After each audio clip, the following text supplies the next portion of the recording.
Hare Krishna, Dandavat Pranams, everybody. I am Krishna Rose. I also go by the name of Krishna Vallabha, which is a Vaishnav initiated name that was given to me by my guru, Bhakti Vedanta Narayan Maharaj. And I was most fortunate to have met Gurudev in 1995. And to have traveled with him and lived with him amongst his brethren, amongst his close family of disciples.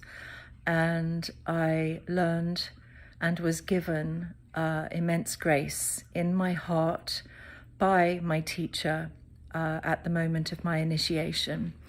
And I just wanted to share with you a few stories that I remember of being around this great Holy Master, who for me was it was an experience that would remind one of perhaps walking beside or behind Jesus Christ.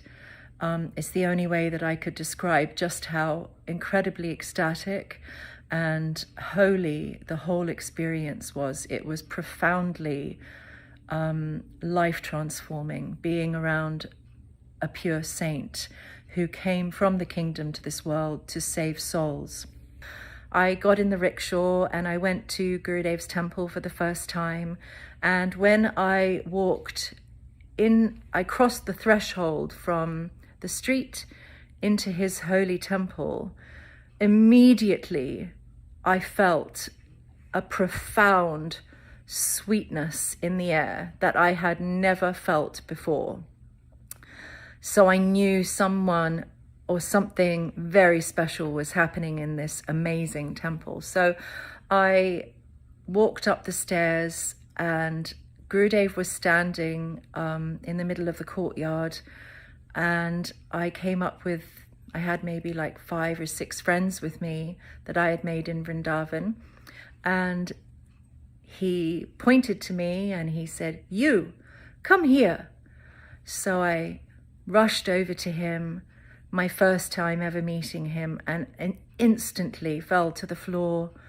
I bowed to his feet, knowing I had found my holy master that I had been searching for so many years. He, looking up from the ground into his eyes, his big, beautiful blue eyes, he said, "Who are you and where have you come from?"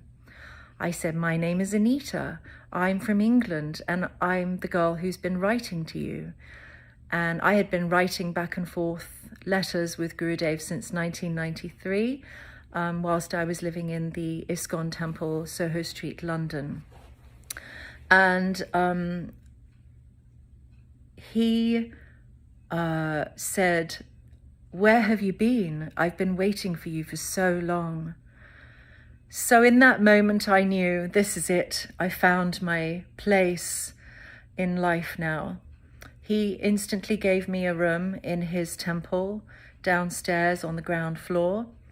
And I was so blessed to have lived with Gurudev in this temple and got to experience Mangalarti at 4 a.m. in the morning, meditation, chanting with the ladies.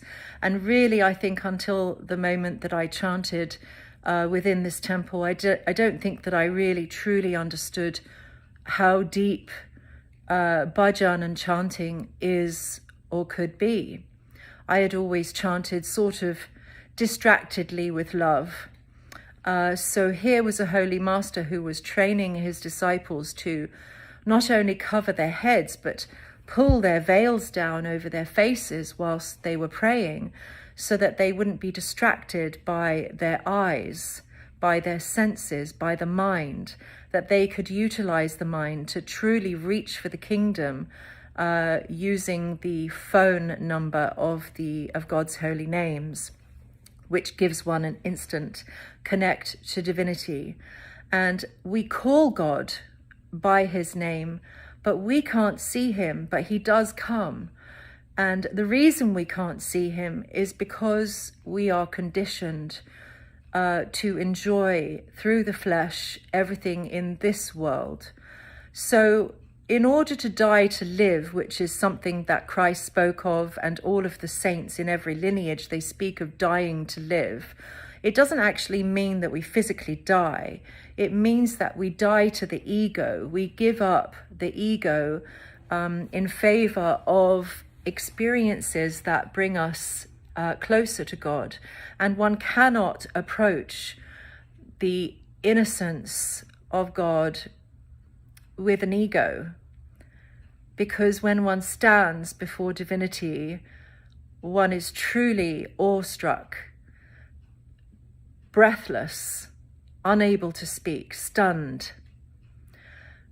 One is so enraptured by the beauty of God that no words could ever possibly describe the glory of what one can see. Having said all of this, I was very fortunate to have travelled with my Gurudev for a period of time, and he gave me enormous grace in my heart. He told me many times, I've given you everything that you need, now go away and realize it. He was so magnanimous that many times I saw how he would always be thinking of how to liberate any living soul from their suffering.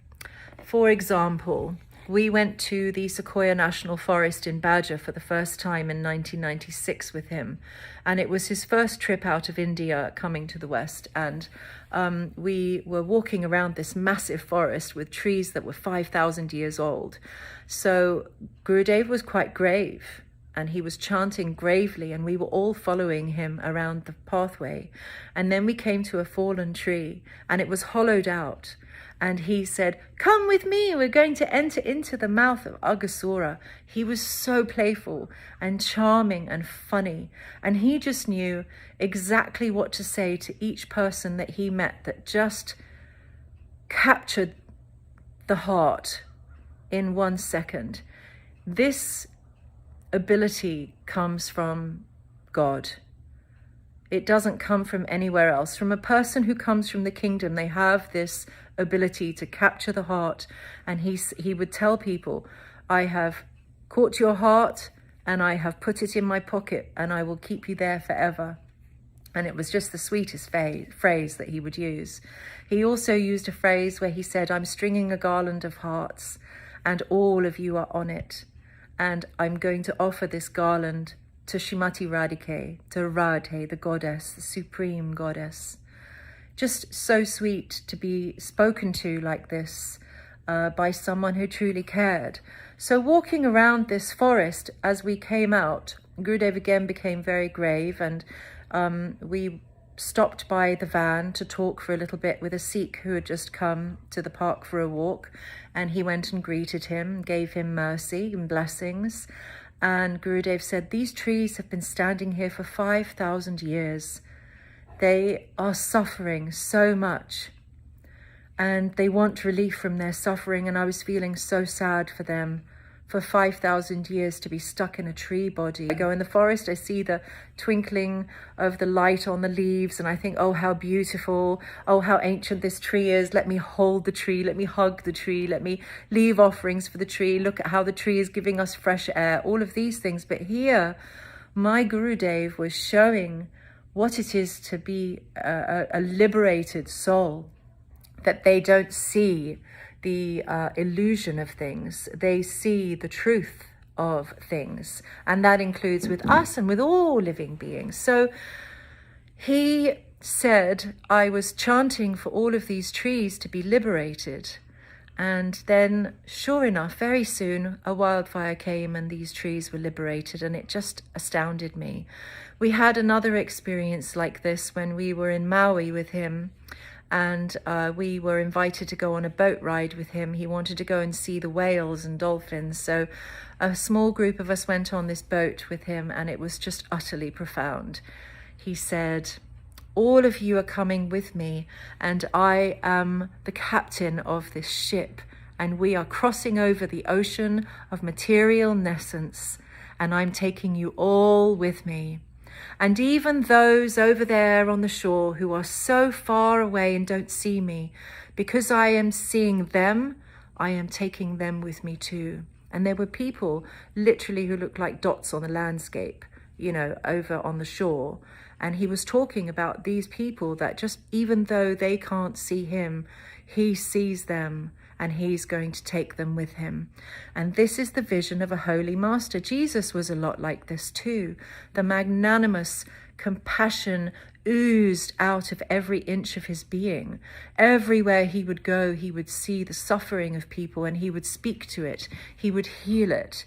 He would pray to it. He would pray for people and help people, give them true guidance. And my Gurudev was just like this. So I just wanted to share a few of these things because today is his disappearance day, the memory of the time that he left this world and left me bereft of a spiritual father.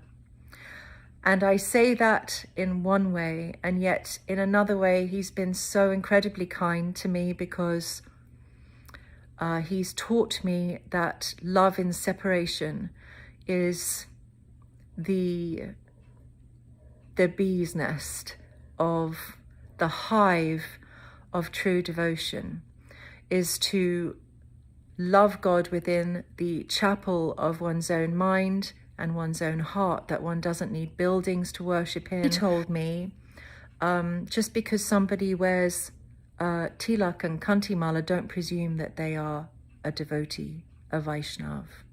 So he showed me that there are many wolves in sheep's clothing, as has now been revealed over time, that we saw so many false gurus, false leaders take positions within the religion and misguide their disciples and the sincere souls who were coming. The search for a pure guru is essential.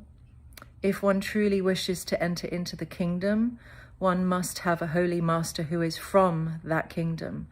Because the Sabda Brahma, the sound vibration of holy name that comes from the lips of somebody who is eternally in the kingdom, has a profound effect on the heart. How? From that moment on, as an initiated disciple of such a saint, one's sadhana practices, one's holy practices become an experience, an awakening, a flowering, a blossoming of one's eternal personality.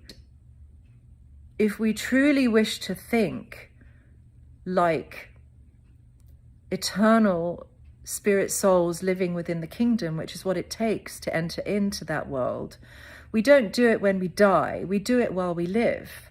We're meant to use this flesh to